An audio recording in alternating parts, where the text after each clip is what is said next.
Hey all, my name is Luke. I make bags from high performance materials that would otherwise be discarded. And today I want to talk about why in the end we're not going to be going with an OceanVolt electric propulsion system, show you some cool stuff I saw at the Seattle boat show, do a quick boat update on what's been going on here, and check out my buddy Chris's newly acquired Swan 47. So to get right to it, the reason that we're not going to be able to put in an OceanVolt system after all is basically due to cost. These things are new, they're super cool, but they're very expensive. The people at OceanVolt were really understanding, they're really cool. It was nice to deal with them, they're all great, and I wish we could do it. But in the end, really, we can complete this entire project, including a new efficient diesel engine, a whole package from Victron for the electronics, all the B&G navionics stuff we need for the entire boat, plumbing, wiring, lighting, all that stuff for the same price as the OceanVolt system. I also think the technology is going to get quite a bit better in the next 5 to 10 years, and hopefully the prices will come down and be a little bit more on par with a diesel engine. So at this point, we're just gonna keep it simple and go with a new diesel engine. So a couple of y'all are probably like, hey, the bags you make are so expensive. How come you can't buy this cool propulsion system? I know the bags I make are expensive, and you'd think that using recycled material would make them cheaper to make, but that's not really the case. Sourcing the fabric can be hit and miss. It's all different, so it's harder to cut because I can't just lay it out on the table.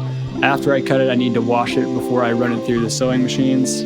I also source the fancy trim items like zippers, webbing, buckles, and I don't want to go down a rabbit hole pity party. That's not the point of this video. I really enjoy running a small business, making this kind of stuff with the interactions I have with all you wonderful and kind customers who support Truce. But thankfully I didn't get into this line of work to get rich. So to put it simply and wrap this pity party up, if my wife and I didn't live in a tiny house on my parents' property, there's just zero chance that we could even be taking on a refit project like this to live on a boat someday. All right, that's enough of that. Let's talk about what we're gonna do instead of the OceanVolt system. So I've been talking to anyone who cares to listen and to a whole lot of people who know a whole lot more about this than I do, and poking around on sailing forums. And what I think we're going to do is replace our 30 horsepower diesel that I took out of here with a Yanmar. So it's the next generation of the same size of the engine that I took out of this boat. And I did have some good chats with the local Beta engine representative, and I tried to get in contact with Beta Hybrid over in the UK. Simply put, they just don't want to deal with me. So we're going to go with the Yanmar. And the reasons for that is it should be able to mount into the same position without any modifications to the engine rails. And for my comparisons, it's the quietest, most efficient, and the most powerful engine that we can fit in the space. It also allows the possibility eventually to upgrade with an Integral system.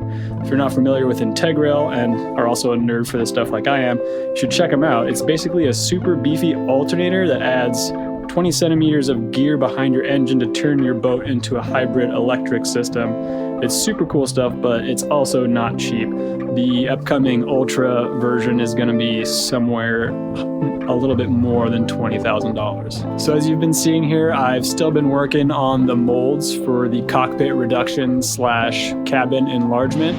It's a new experience for me, so I've been asking questions as I go, learning quite a bit, and I can't wait to start laying down some carbon fiber, some foam, and some fiberglass to close up these bulkheads and make the cabin and cockpit into its new shape. This past Friday, I joined my good buddy Chris on his way up to check out his newly acquired Swan 47 up in Anacortes, and on the way we stopped at the Seattle boat show. And there was lots of cool new stuff we saw there, including this really cool dinghy, which is quite similar to a Kiwi-made OC tender.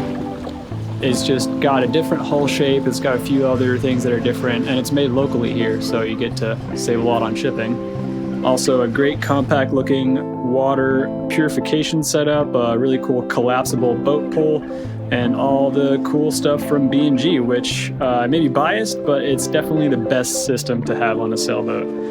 They're just so well optimized, designed from the ground up for sailboats and how sailboats work, and their tech is just so impressive. Straight up, I'm going to be giddy like a schoolgirl when it comes time to start installing some of these B&G systems on here, including autopilot with gust response, radar, VHF, AIS, sensors, all that fun stuff. Otherwise, we checked out a couple of Jeannot sailboats in the show hall and met a whole lot of great folks while visiting the booths.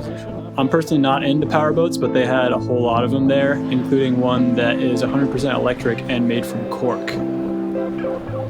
After that, we took the shuttle bus over to the in the water portion of the show, and we got to check out and step aboard some sailboats, including some from Bavaria, Beneteau, and Dufour. Various sizes too, so from 36 to 53 feet. These are definitely impressive in how large the interiors felt and had some nice features. We would for sure be comfortable on pretty much any of these, even though some folks out there rag on production boats, and sometimes rightfully so. The finish on them, it can't really be compared to something like a Contest, Oyster, or Swan, but those are pricier. But yeah, all these kind of boats are many times more expensive than we could possibly afford. There were some cool things going on in them, but to be honest, they were all pretty similar. Nice headroom, high freeboards, all the control lines are under the coaming, so the deck is nice and clean. Powered winches, really beamy all the way aft. So yeah, if I were a millionaire, I'd be going for something like that. But at that point, why not just spring for a little extra and get something made in Scandinavia or the Netherlands? I personally like their boats the best. So after the boat show, we headed up to Anacortes to see Chris's new Swan 47 Mark II. It's a classic Sparkman Stevens design, made in 1977 over in Finland. It's been modified over the years as the family that owned it sailed to New Zealand and further. They even installed this big coffee grinder winch for racing. It's a big, heavy boat. It weighs about 36,000 pounds. Just for a bit of contrast, our sailboat in the barn here weighs around 10,000 pounds, but it is, 10 feet shorter. So this is the New York Yacht Club version of the Swan 47 from that year. It's got a centerboard that can drop down to increase the draft. So really, it's going to be a fun boat to sail. Chris is going to do his own substantial refit on this classic sailboat, and while he might upset some purists in the process, it's sure to be a fantastic transformation, and I can't wait to see how much cooler he makes it and help out on the project when I can. We're going to be sailing it down the Washington coast in April here, so he can get started on installing things like a bow thruster, changing the galley a bit, and other interior modifications. So check out the channel in April sometime for a real sailing video. Anyway, that's all I've got for you today. I'm pretty bummed that we're not going to be going with an OceanVolt system after all, but it's just a choice we had to make. There's a lot to be said for keeping it simple, and our goal here is to make this a safe, comfortable, and fast home on the water that we can use to explore and travel while I keep making bags and repairing people's sails wherever we go. Our goal is to make it happen in the next couple of years here, so making it happen on budget and on time will require some compromises here and there.